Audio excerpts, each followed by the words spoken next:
Alright, House of the Dragon Season 2 came out like 6 months ago already. I know it's been half a year already, which is insane. I think only like 6 more months until we get Dunk and Egg. But as most of you know, this season was mixed as hell. And when I mean mixed, I mean actually mixed. It's not like Game of Thrones Season 8 or 7 where most people do hate it and just think it's disgusting, an insult to God and all of humanity. This season is actually mixed. They usually got like a 6 out of 10, 5 out of 10, 7 out of 10. I think I gave it a 7 out of 10 in my review for it. And I wanted to look back on it 6 months later and see if it was actually that bad. And first I'm gonna say yes, overall I think it was overhated. Personally I gave it a 7, so I think that was pretty good. I think it does deserve a 7. But man, I've seen people give this like a 3 or like a 2 out of 10. Like come on, this is not like Game of Thrones season 8, okay? There was still a lot of good in the season. I understand why people really didn't like this season, because naturally you're gonna compare it to season 1, and season 1 like a 9.5 out of 10. It was a masterpiece. Very few errors with season 1. So I understand where people are coming from in that sense. But looking at it for what it is, I truly think this was overhated, hands down. I saw people saying this was as bad as season 8 of Game of Thrones. Like, what are you smoking, bro? This is nowhere as near as bad as that or season 7, and definitely not as bad as season 5. I would much rather watch this than season 5 of Game of Thrones. I think this is as good as probably season 6 of Game of Thrones. Season 6 of Game of Thrones was like all execution of season 5, so that's why season 6 is kind of redeemable. But I would still say this is might even be better than Game of Thrones season 6. But hands down, I think we can all agree it was nowhere near as good as Game of Thrones season 1 to season 4, and nowhere near as good as House of the Dragon season 1. And that's not really like a debate, because even the author himself, George R.R. Martin, who wrote the books to House of the Dragon, even he was like, yeah, season 1 was great, season 2 kind of ass, and season 3 and season 4 are likely going to be just as bad as season 2, because he knows the behind the scenes stuff, and apparently now they are changing some stuff, but I'll get to that later on. So let's start off with the first point, the pacing of season 2. The pacing of season 2 was actually kind of good if you think about it. This was only 8 episodes. Like House of the Dragon season 1 had 10 episodes, and the pacing was very fast. It was like bing bang boom, very fast. One day a character is like 2 years old, and the next episode they already have 3 kids and have a college degree. So this was a lot more grounded of a season, and I like that a lot. I know a lot of people said it was slow, and I disagree. It's like that's what you want. You want a slow, grounded season like Game of Thrones season 1 to 4. But even though the pacing was good, it was possibly a little bit too slow in the sense that the characters didn't really move the chessboard too much. Like, yeah, I do agree with the criticism that this season was basically kind of useless in the sense that not really much happened. Like the season 1 finale and the season 2 finale, things are kind of still the same. It's just that it's kind of like chess, where maybe at the end of season 1 this person was white, not color wise, this person was white on the chessboard and they got to go first, and now at the end of season 2 the other side is they still get to make the first move, but no moves have actually happened yet. The chess match still hasn't started, the war still hasn't started, and that's by far the criticism I agree with the most, that this season was basically kind of useless. But there were still some phenomenal moments that I want to talk about. The battle of Rook's Nest, I mean, come on, that was phenomenal. I understand it wasn't perfect, but come on, neither was the battle of the bastards from season 6. Like both those battles did have their flaws, like Vhagar turning into like a stealth dragon, this big ass lizard mother just turned into a stealth dragon and chomped off Rhaenys' dragon in the sky. Really weird. And Rhaenys could have just had the dub, but you know, she just went back, you know, for reasons. Overall, episode 4 was phenomenal, and Kristen Cole in the episode was also phenomenal. It was by far the best episode of the season, and I'm gonna be honest, the finale, I actually really did enjoy the finale. If you remove all the whole like, yeah, it's kind of useless, it's kind of the same thing as the finale from season 1, I still really enjoyed the finale. There were a few scenes that I didn't like with the Lannisters. Like apparently they just made an alliance with that weird like Viking people. It's so easy to make a alliance in this show. Apparently convincing someone to make an alliance with you takes less effort than me convincing my friends to hop on Fortnite. Like I just didn't like the whole like wrestling in the mud or whatever that was. But I actually really did enjoy the finale, especially Damon's visions. I know some people didn't like Damon's visions, but I really did like him. He basically got like a spoiler for Game of Thrones. He binge watched that entire show in like a matter of a split second. Seeing Daenerys' dragons were amazing. That back shot, not those back shots, but like the back camera shot, seeing a dragon just slowly pop up was beautiful. Even though that scene did cause a lot of people to think that, oh yeah, Daenerys is the prince that was promised, and the writers had to say, no, we're not saying that with this scene. Seeing Blood Raven was so cool. This dude has all the mysterious aura in the world, all the mysterious aura that Playboy Cardi thinks he has. But yeah, I did also have that really dumb White Walker looking I have no idea what the CGI team thought with that one. They should have literally just added that hard home scene where the Night King lifts up his arms and looks at Jon Snow. That would have been so much better instead of adding this weird drunk looking White Walker. So I did actually really enjoy the finale. Episode 1 is probably the third best episode, I would say. I know a lot of people might hate me for that because episode 1, a lot of people have it much better than episode 8, and I totally understand. But Blood and Cheese, yeah, it was underwhelming to a certain degree. I heard it was gonna be as big as the Red Wedding, but it was slightly underwhelming, and even the author said, yeah, I understand why you all think that because it was a lot different in the books. Like Helena, character who loves insects, no, not incest, insects, like the bug, not incest. The rest of the Targaryens love incest. I mean, I guess she does too. Her character doesn't really do much, so you don't really have as many emotions with her as you do with someone like Rhaenyra. But the scene was still pretty brutal because there's a lot of, innocence in this room. And then her walking into her mom banging Kristen Cole, that snot-nosed. It was definitely a great scene, despite it not maybe living up to the books. Episode 2 is probably the next best episode, and the last one I want to talk about. The Battle of the Brothers was just George R.R. Martin writing at his best. The camera angles did kind of screw it up because they didn't really need to mix all the camera angles to try and fool us because it was already pretty hard to focus on which brother is which. But to see something like that was so great because it really shows that this war is tearing literal families apart. So I did really enjoy that in episode 2, but even though it was a little convenient, there's no doubt that it was a little convenient that they got found out and the right brother just happened to win, but it was still a very emotional scene, no doubt. I'll talk about the rest of the stuff later, but now I just want to talk about the characters for a sec. So let's start off with the main girl, Rhaenyra Targaryen. Rhaenyra was my favorite character at the end of season 1 by far. Her story and the writing around her was just so tight, and even though the pacing was again speedy, every single scene she was in, she ate, as the children would say. Well, season 2 Rhaenyra, yeah, she is kind of boring. She fell off my favorite characters of the show by a lot. I understand what they were trying to go for with certain aspects, as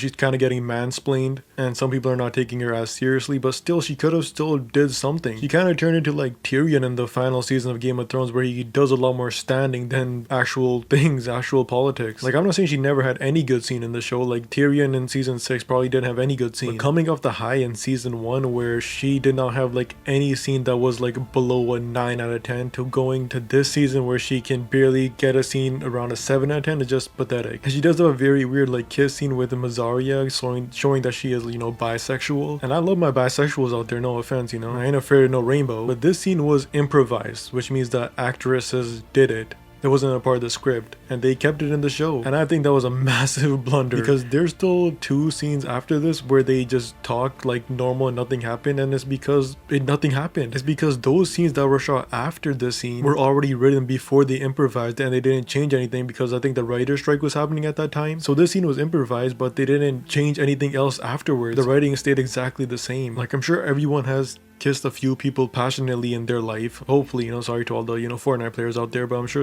most of you people watching have kissed someone passionately at some point in your life. The very next time you see them, assuming that kiss shouldn't have happened, you don't just pretend it doesn't happen. That's beta cuck energy. Not good. And maybe this is gonna start some sort of, love triangle with Damon and Rhaenyra and Mysaria, which I'm someone who is usually against love triangles, but because it's Damon who is kinda, crazy, I wouldn't mind seeing this in season 3, so maybe this did start something good, but they do have to write it. They have to start writing it right now and not just kind of ignore this. Yeah, this is a random kiss they had. We all have random kisses with, random people at certain times. Like, no, I'm not Lily Phillips. But yeah, Rhaenyra overall was very underwhelming this season. But then we have my second favorite character from season 1, Aemond Targaryen. Aemond this season was easily the second best character. He didn't fall off that much. I still think he fell off a little bit in season 2. He was my second favorite character. And in season 2 he does fall off, but I think that has more to do with everyone falling off, and they kind of, pushed it onto him a little bit. That scene in the brothel was, my god, I was,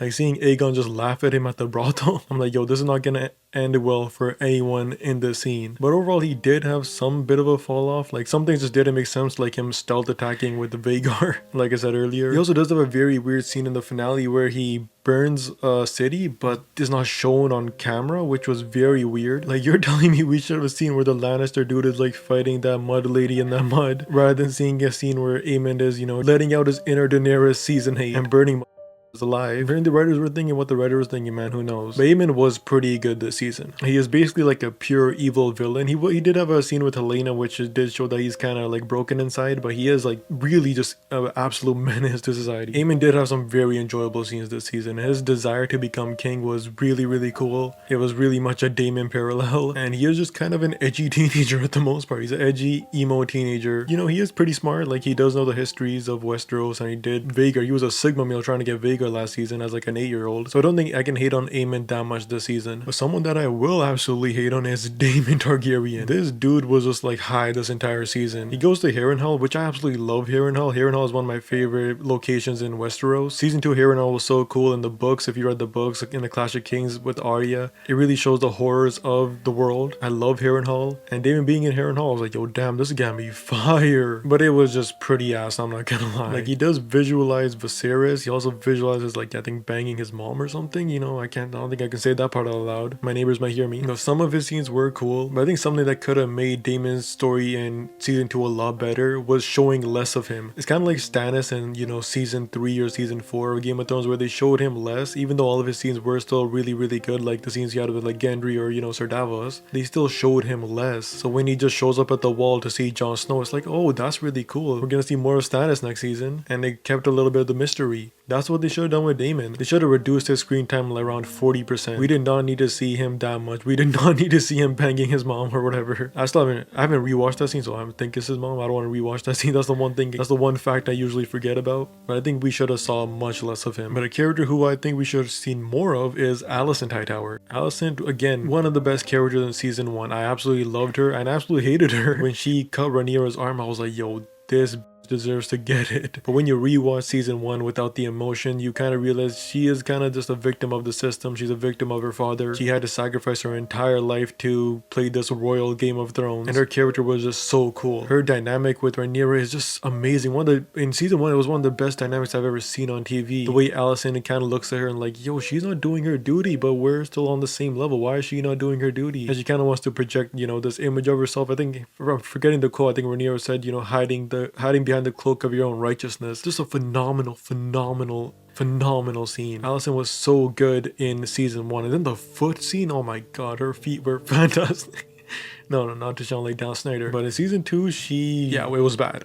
It was bad. Her and Rhaenyra's downfall was basically together. Rhaenyra goes to her in, I think it was episode 3, where Rhaenyra dresses up as an assassin and goes to talk to Alicent and be like, yo, you Aegon. He was talking about this Aegon. Oh man, I thought he was talking about that Aegon. Oh, silly me. I'm Alicent, silly me. It's terrible. It's terrible writing. Like, she could have killed Rhaenyra and ended so much, because at the end of the day, war is gonna happen no matter what. Or even if she didn't kill Rhaenyra, she could have just held Rhaenyra captive. She could have got her guards and held her captive, and bam, so much peace for at least a few more months, right? And it was just bad. In the finale, then she goes to Rhaenyra, basically saying, hey, we should stop this war, but the war is already like started. You can't really just stop it with Alicent going away or killing Aegon. Vhagar and Aemond are already there. The Lannisters are coming. I did enjoy her dynamic with Kristen Cole this season. I will talk about Kristen Cole later on. But yeah, Alicent had a crazy fall off. She was one of my favorite characters. She was one of the best written characters I've ever seen on television in season 1. Really had a fall off in season 2. But the only character who didn't have a fall off in season 2 and actually got better, I would argue, is King Aegon Targaryen.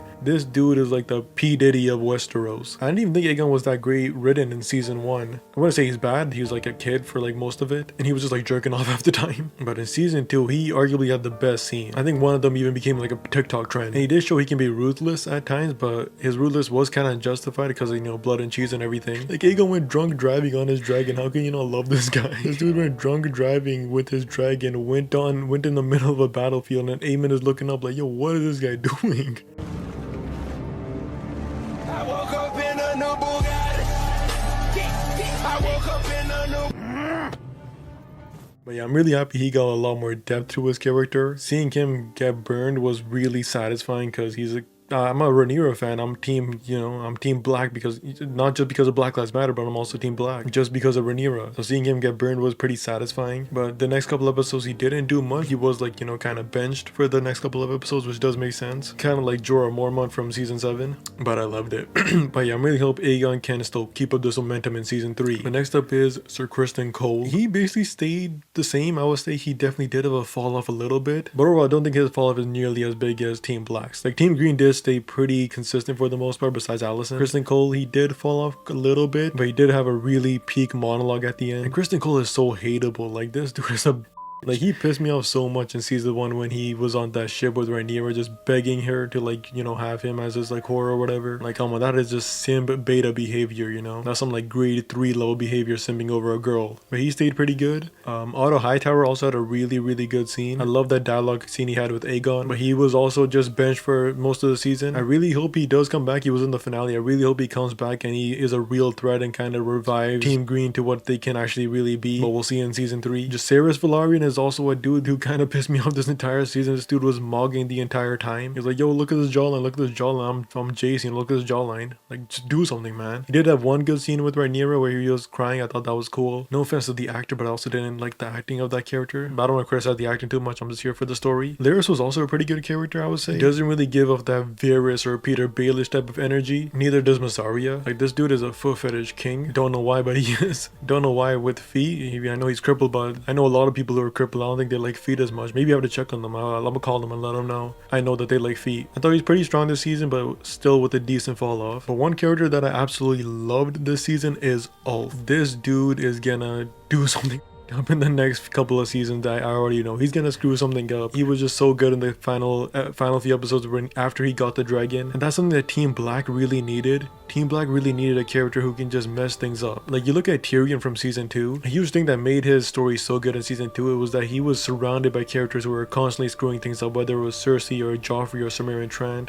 The Hound also didn't like him. That's what made season 2 Tyrion so peak. And that's what Team Green has too. Team Green is filled with characters who are just screwing around. They have no idea what they're doing. They're children, right? But Team Black doesn't have that kind of character until Ulf came out of nowhere. Like Ulf is gonna be the guy who makes chaos happen in Team Black, and I'm all for it. I think that's about it for all the characters. I am still pretty hyped for season 3. I know we have Duncan Egg next. And there were other things that I really liked about the season, like with the whole dragon taming, getting a dragon rider riding a dragon. All that stuff was really cool. Like that dragon taming episode is one, like I think the second highest rated episode on IMDb, and it's probably like 4th or 5th for me too. But overall, was season 2 of House of the Dragon as bad as people thought it was? I'm gonna go with a no. I think it's a pretty safe no. Personally, I still give it the same review as I did back in August, a 7 out of 10. It is pretty bad compared to season 1, but for what it is, a 7 out of 10 is pretty good. It's better than season 5 of Game of Thrones. It's better than season 7 and 8 of Game of Thrones, and it's probably better than season 6 of Game of Thrones, but not anywhere close to the other seasons. And if you're someone who actually thinks Game of Thrones season 7 or season 8 or season 5 is better than season 2, you gotta really watch those seasons. Like, to the people who actually think season 7 and season 8 is better than this, the reason why you think that is because there are so many bad scenes that you stop calculating the bad scenes. In season 2 of House of the Dragon, there aren't that many bad scenes, so you don't really have to you can actually calculate them. Like the scene with Rhaenyra and Alicent, you can actually count how many bad scenes there are. But in season 7 and 8, there's just so many to the point where you can't even count. So you don't really clock in your head that this is a bad scene, so you kind of just have to take it for what it is. Season 5 and season 6 of Game of Thrones as well, like that Dorne plot, don't even get me started on season 5, the Dorne plot. Don't even get me started on Tyrion on season 6 or Daenerys in season 6. Like, watch those scenes and then tell me how you think those are worse than this. It's just not true. But overall, I don't think it's as bad as people say. I do think it's overhated. But yeah, that's it for this video. Like, subscribe, and peace.